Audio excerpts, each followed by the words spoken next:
Good evening, everyone. I just wanted to take a moment to walk through the course and let you see how I have the course structured. And hopefully that will make navigating the course a little easier for you and alleviate any anxieties you may have about the course. So this is the EDEX 752, which is Assessment of Persons with Disabilities. And this will be your home page. You can see on the side that I do have all of the dates when things are due. When I want to tell something to the whole class, I typically use the announcement tool, so you will see that. The first thing that I would like all of you to do is to go where your name is and go down to notifications. And I want you to click on notifications. And I want you to choose that all announcements, anything updated and available, are pushed out to your IUP email. And also, I chose discussion post. You don't need to do that, but you certainly can. So anything that you want pushed out to your email would be exactly what you would need in this class, because I do not like the email system within D2L. I prefer to use a regular IUP email. That way, if there's a snow day or I'm sick or whatever, I have to cancel class or something changes or I want to clarify an assignment, I'm going to use that announcement tool that goes out to everyone. So go ahead to the notifications and make sure that you change that to be pushed out to your mail. So back to the homepage. Across the top, you will see content, assessments, communication, and resources. Assessments, within assessments are any assignments. If you click on that, you can see the assignments that are due. If there are quizzes, you will see them in here, and there are quizzes in this course. So you will see the quizzes there. And of course, you'll see grades. You'll have the ability to go ahead and see what your grades are in the course. For communication, announcements, a class list where you can see who's in your class, who your classmates are, and any discussions. And there are a couple of discussion posts within here. The first one is you're going to have a case study that you're going to be working in a small group. And so that one, I just gave you some workspace for that. Most of these discussions that you'll see are questions and answers for each of the chapters. So if you have a question, you can post it here and people can add what they know or just participate in sort of a Q&A. But that is not the biggest piece of this class. And I'll show you what I'm talking about. So everything that you need, you're going to find in the content section. If you go to the content, you will see that I have this broken down into weeks. Week 1, week 2, week 3, the whole way through. Within each week, you will see a structure that is very much the same. So I try to keep everything as structured as I possibly can. There is the instructor information, which is just my information, my office phone, my cell phone, and then when my office hours are. In course resources, you will find the syllabus in the course resources, which is here. You will find the Flipgrid link, and we'll go back and take a look at that because that's part of what I'm going to talk about here. And then for the assignment, the directions and guidelines. So the formal assessment review guideline, the informal assessment data collection projects, the case study group project guidelines, and the alternative final project. So why there's an alternative project? This course is designed for those people that are pursuing the autism endorsement certificate and those people who are not pursuing that. So there is an alternative assignment for people who don't have access to data collection. So let's take a look at a week so you can see what it looks like. So in week 1, I always have a course overview, so you can click on that, and it'll just give you sort of an overview of what's going on each week.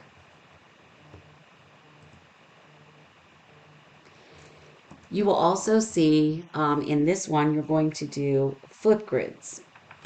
So Flipgrids are a video way of answering a discussion question. So your first one is due on January 31st, and it's just really an introductory. So when you click on the Flipgrid, it's going to take you here, and you click on this link, and it will be the same link, and it will bring you up to my class. So you can join with Microsoft, you can join with Google. I usually just join with Google.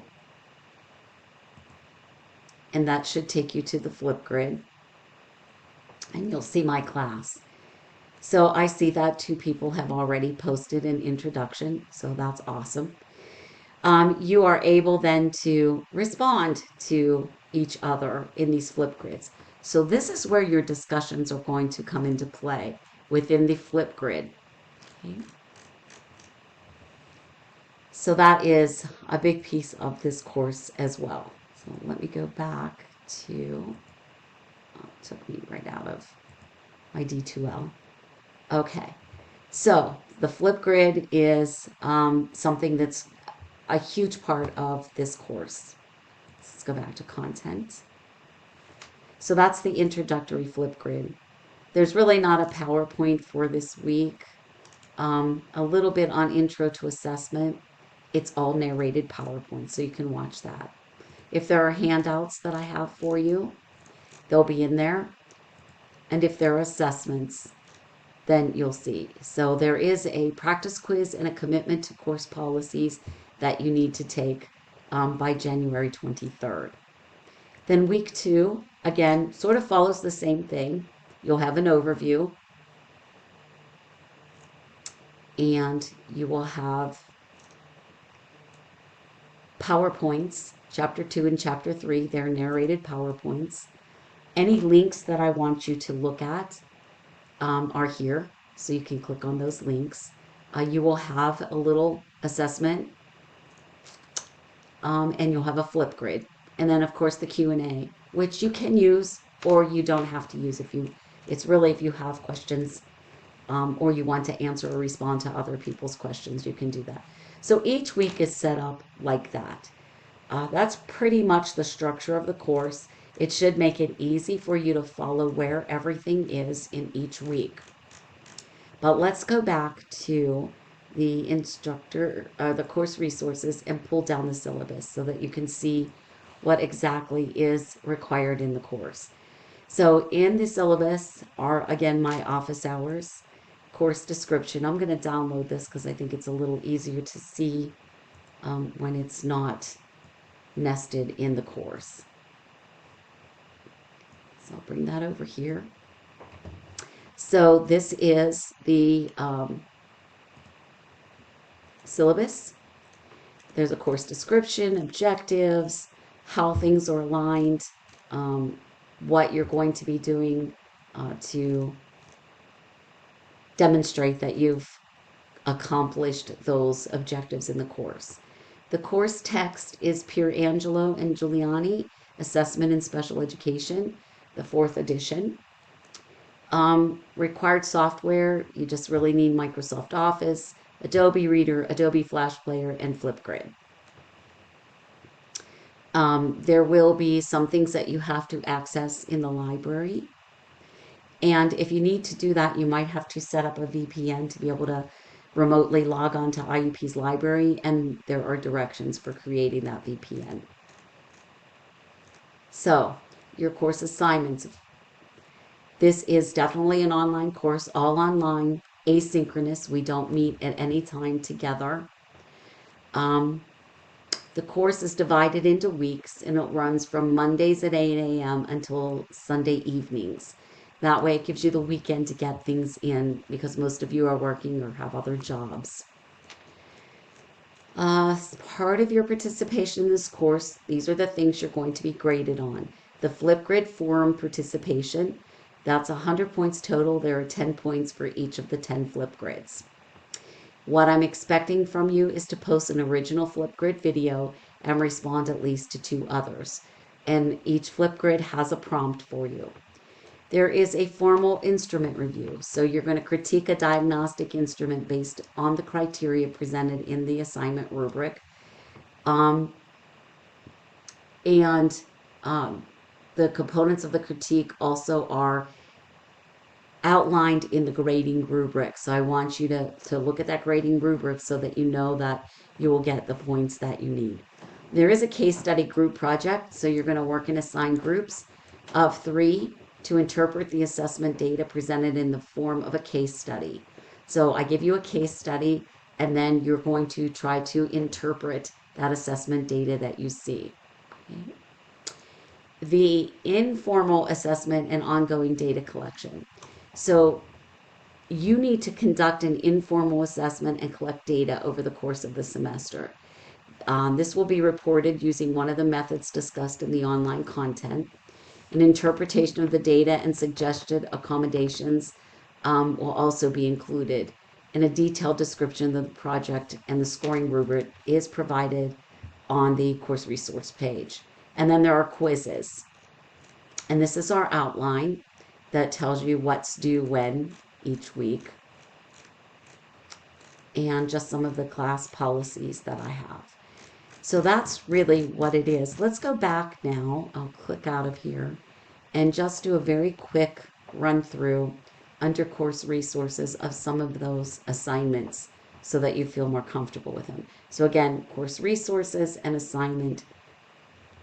So the formal instrument review guidelines really is just read this. Choose a formal norm referenced achievement assessment that interests you. It may be helpful to reference the measurement management yearbook. It can give you a whole list of different assessments, and that you can get at the library. Email me your choice for approval so that not everybody's doing the same thing. And then in a Word document, you're going to put in a response to each of these components. 1, provide general information, including the test, title, authors, publisher. Clearly describe the scores available from this instrument, the subtest areas, and the administration time, how long it takes to do it. Look at the test validity and reliability. That's the publisher should have that in the information that you get about the test. Describe the norming sample, who's the population, and what population wouldn't be covered. Explain the scoring procedure and discuss how this assessment scores could be used to identify a student's needs and determine future teaching methods or accommodations. So that is the guidelines for that. For the informal assessment and data collection project, that one is you're going to identify an achievement area and a student or a group of students to monitor if you have access to them. Develop your own progress monitoring method to follow the student or student's academic progress over a minimum of 4 weeks, collecting data at least once a week. So hopefully in your schools or even in your classroom, you can target a student and be able to complete this assignment. Complete a summary of the content material being taught and monitored, your interpretation of the progress monitoring data, and changes made in your methods as a result of the data. So content being taught and progress monitoring method is described. The informal assessment is conducted a minimum of 4 times over 4 weeks. The data collected is analyzed to allow for instructional responses to the students. Any changes to your teaching methods that resulted from what you saw in the data, you want to clearly describe. And then you want to summarize the usefulness of frequent informal monitoring for both the teacher and the students involved. So that is what that particular assignment is. The case study group project guidelines. So this is the case study. So you're going to work in your group. You're going to summarize this young man's performance on each assessment and develop a list of student strengths and needs based on the information provided, and then incorporate all of this information into recommendations for long and short-term goals.